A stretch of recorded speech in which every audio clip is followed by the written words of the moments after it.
Now, one of the first attributes I think you'll consistently notice among unsuccessful people is a disease that is one of the biggest enemies of success. I call this disease excusitis. Here's what excusitis sounds like. I don't know if I can do this job. I mean, this is really out of my league. I'm not a genius, you know. Well, I'd like to take on more of the work that would really be important to me, but I really don't see where I have the time to do it. I'm really rushed now just to finish the work that I already have. I can't imagine how I would find more hours in the day to finish more work. You know what they say, you can't teach an old dog new tricks, and believe me, this old dog is just too far along to start anything new at this point. Look, with my health the way it is, I just do what I can to get by. I'm not about to press my luck and give myself a heart attack. Sounds pretty awful, doesn't it? And if you looked at the lives, ambitions, and accomplishments of these people, I can tell you what you'd find. Not much. A lot of mediocrity. In case after case, excusitis is the difference between the person who is going places and the person who is going nowhere. You'll find that the more successful a person is, the less that person makes excuses for anything. Now, this disease of excusitis comes in several forms, and like most diseases, it gets worse if it isn't treated. A victim of this thought disease thinks like this: I'm not doing so well. What can I use as an alibi that'll help me save face? Let's see, poor health, lack of education, too old, the way my family brought me up. And each time this person uses an excuse, it becomes more deeply embedded in his subconscious. Probably when he first used the excuse, he realized that it was just an alibi or a lie. But the more he uses it, the more he believes it, until he is convinced that the excuse is the real reason for his lack of progress. So right now, I want you to vaccinate yourself against excusitis, the disease of failure. There are a number of types of this disease, and when you listen to what follows, you'll find out how to protect yourself against each of them. Well, I'd like to take on more of the work that would really be important to me, but I really don't see where I have the time to do it. I'm really rushed now just to finish the work that I already have. I can't imagine how I would find more hours in the day to finish more work. First, let's deal with what may be the most common form of excusitis: time. You hear this one everywhere. I don't have time, or not now, I'm too busy. People who make this excuse are saying, it takes every minute I've got just to keep up, so how do you expect me to put out the extra effort it takes to get ahead? But there's a basic fallacy in this excuse, and this is it. Everybody, whether you're the president of a big company or the paper boy, everybody has exactly the same amount of time. You and I both have 24 hours a day, 168 hours a week, no more, no less. The question is, what do you do with your time? Most people spend about 51 hours a week sleeping and about 50 hours a week at work, counting commuting time. So far, that's 101 hours. On average, people spend about 15 hours a week eating, figuring 2 hours a day for breakfast, lunch, and dinner, and a few minutes here and there for snacks. That's 116 hours. Now throw in 24 hours a week for relaxing, reading, watching television, playing with the kids, making love with your spouse, and getting some exercise. That makes 140 hours. And on top of that, throw in 4 hours a week for going to church or watching a football game. That makes 144 hours. But remember, there are 168 hours in a week. So even after we've eaten, slept, worked, played, made love, and even watched a lot of television, we've still got 24 hours left over. You could watch another 6 hours of television a week and still have 18 hours unaccounted for. So where do people get this excuse, I haven't got enough time?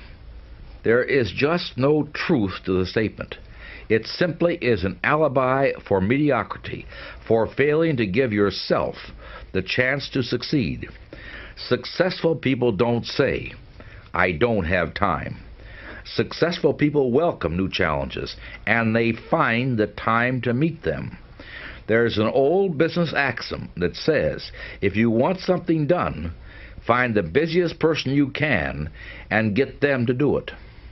The truth in that axiom is this: a busy person, a successful person, won't hide behind an excuse.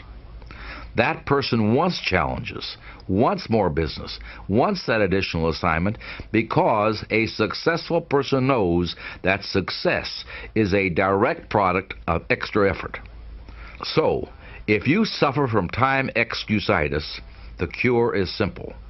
Mind you, it's not necessarily easy, but it is simple. Here it is. Resolve now never to say, I don't have the time, or I'm too busy. Always seek ways to accommodate new challenges in your job, or special assignments, or extra time with your family. You may find yourself slipping back into the excuse from time to time, but if you do, catch yourself. When you're about to say, I don't have time, change your mind. It often helps to budget your time, just like you might budget your money. Sit down and write out a time plan. Strive to become that busy person that people seek out for special challenges, instead of another victim of excusitis. Remember, everyone has the same amount of time. The difference is in how you use it. Look, with my health the way it is, I just do what I can to get by. I'm not about to press my luck and give myself a heart attack. Another prominent form of excusitis is health. This ranges all the way from the chronic, I don't feel good, to the more specific, I've got such and such wrong with me. So-called bad health in 1,000 different forms is used as an excuse for failing to do what a person wants to do, failing to accept greater responsibilities, failing to make more money, failing to achieve success. Millions and millions of people suffer from health problems. But is this really a legitimate excuse in most cases? Consider for a moment the other side of the coin. The people who become fabulously successful in spite of health problems and who didn't use health as an excuse. Franklin D. Roosevelt was confined to a wheelchair much of the time by polio, but he still served nearly 4 terms as president. John F. Kennedy was hampered by severe and sometimes crippling back pain, but he never publicly complained. Itzhak Perlman, one of the world's great violinists, has to walk with the aid of crutches. Arthur Ashe, the tennis champion, had his athletic career tragically foreshortened by heart trouble, but he went on to great success in business. There are scores of successful people in every walk of life who suffer from diabetes, multiple sclerosis, and other so-called debilitating diseases, but they don't use them as excuses. The point is simply that your physical condition doesn't need to hold you back, and for most people, health is simply no excuse for lack of success. Doctors will tell you that the perfect specimen of the human animal simply doesn't exist. There's something physically wrong with everybody. Many people surrender, in whole or in part, to health excusitis. But successful people don't. The more you worry about your health, the worse you're going to feel. Not only that, but the more you tell other people about your bad health problems, the worse you're going to make them feel too. You see, whenever you tell someone, I feel rotten today, or I have a headache, you're really telling them, I'm a little bit dead today. And nobody, but nobody, wants to be around a dead person. The plain truth is, there are only 2 people in the world who really want to hear you complain about your health problems. One is your doctor, and the other is your mortician. Nobody else cares. Nobody else wants to hear about your bad health. Now look at the other side. When you tell someone, I feel great, look what happens. First, you make yourself feel better. Try it right now, and you'll see what I mean. Say out loud, I feel great.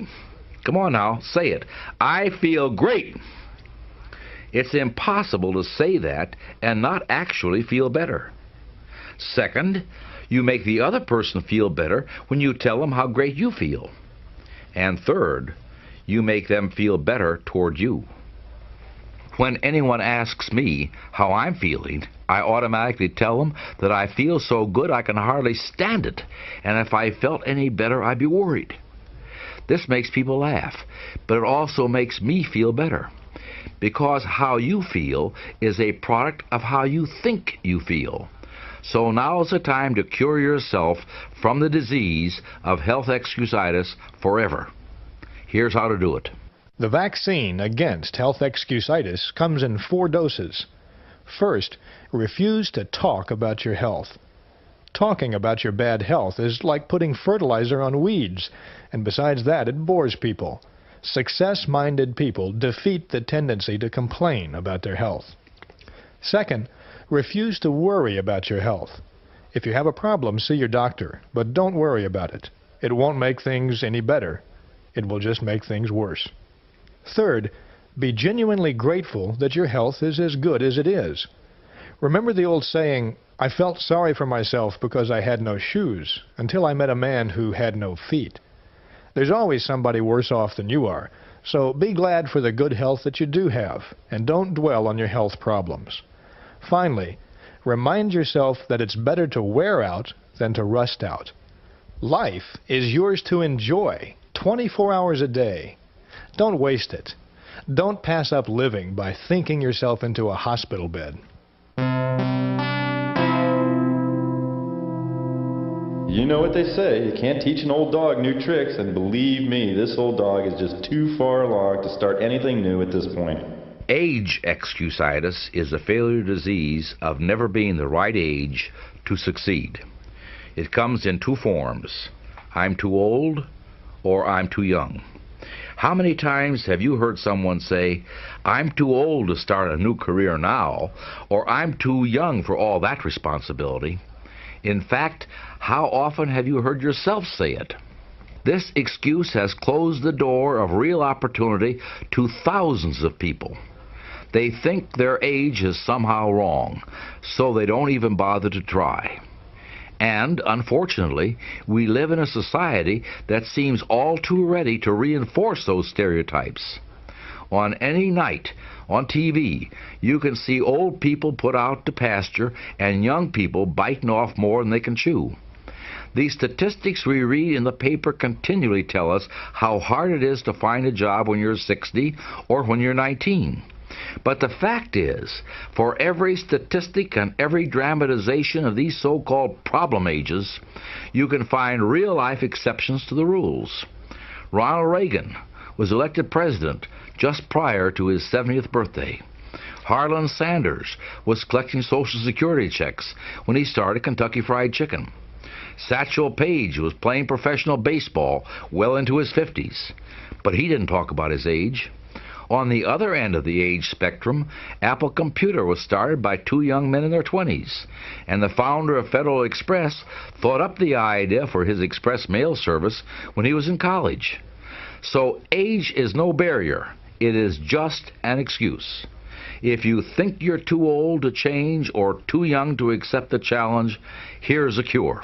Look at your present age positively. Think, I'm still young, instead of I'm too old. Remember, you're capable of handling any responsibility you believe you can handle. Second, keep this computation in mind. Most people can expect about 50 years of productive working life, from about age 20 to about age 70. If you're 30, you've still got 80% of that productive life ahead of you. If you're 40, you've still got a big 60% of your working life to go. If you're 50, you've still got 40%, at least 20 years of productivity, and that's plenty of time to succeed. Finally, invest your future time in doing what you really want to do. It's only too late when you let your mind become negative and tell you it's too late. Stop thinking, I should have started years ago, because that's failure thinking. Instead, think, I'm going to start now. My best years are ahead of me. That's the way successful people think. I don't know if I can do this job. I mean, this is really out of my league. I'm not a genius, you know. I think the most insidious of all the excuse diseases is intelligence excusitis. It's the feeling that I'm not quite smart enough, or other people know something I don't. Unlike the other maladies we've discussed, people tend to suffer this one in silence. Nobody wants to talk about how dumb they feel, but they feel it deep down inside, and it blocks their road to success. Most of us, you see, make two basic errors with respect to intelligence. One, we vastly underestimate our own brain power, and two, we vastly overestimate the intelligence of other people. Because of these two mistakes, we sell ourselves short, and we fail to take advantage of many opportunities. Some years ago, Dr. Edward Teller, the famous physicist who's called the father of the atomic bomb, was asked what a young person needed to know to become a successful scientist. Teller said, and I quote, "A child does not need a lightning-fast mind to be a scientist, nor does he need a miraculous memory, nor is it necessary that he gets very high grades in school. The only point that counts is that the child have a high degree of interest in science." Interest and enthusiasm are the critical factors, not intelligence. Another way of putting it is simply to say it's not how much intelligence you have that counts, it's how you use the intelligence you have. Let me give you another example. I was at a college class reunion a while back, and I met a fellow I hadn't seen for about 25 years. His name was Chuck. He was one of the brightest people I've ever met, and he graduated with honors. The last time I talked to him, he had a goal of someday owning his own business. So when I saw him at the reunion, I asked him, "How's your business going?" Well, David, to tell you the truth, I never really went into business for myself. You know what I did? I used my college education to become an expert in why my business ideas wouldn't work out. Yeah, I learned all the pitfalls of businesses, all the reasons why you might fail. And, you have to be sure you have plenty of capital, the business cycle is right, you have to make sure there's enough demand for your product, the local industry is stabilized, there's 1,001 things to check out. So here I am today, I'm still auditing freight shipments and just plodding along, working for somebody else, and it's not really doing me a lot of good. And I see friends of mine from high school who went out right after high school and they're doing successful business straight from high school. There's got to be a reason for that. Do you see Chuck's dilemma? The thinking that guided his intelligence was far more significant than the amount of intelligence he has. If you study the world around you, you'll find a lot of highly successful people with very average IQs. And you'll also find a lot of failures who are brilliant. The difference is one of attitude. What are these people using their brain power for? To defeat themselves or to find ways to succeed? There's one more point I want to make before we summarize the cures for this disease of intelligence excusitis.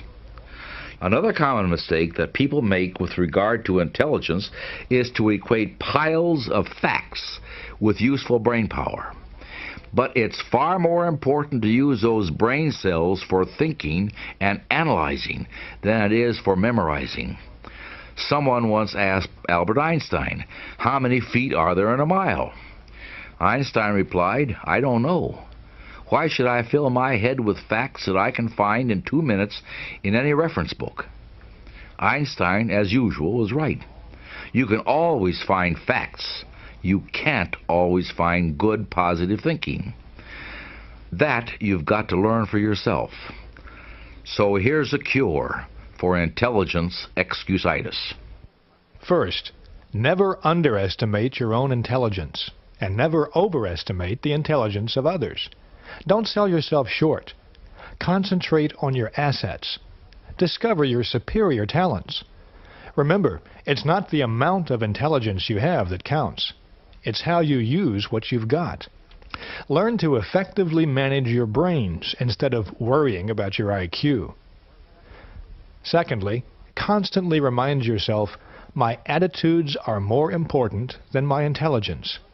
At work and at home, practice positive attitudes. See the reasons why you can do it, not the reasons why you can't. Put your intelligence to creative, positive use. Find ways to win, not ways to lose. Finally, remember that the ability to think is much more valuable than the ability to memorize facts. Use your mind to create and develop ideas, to seek solutions, to find new and better ways of doing things.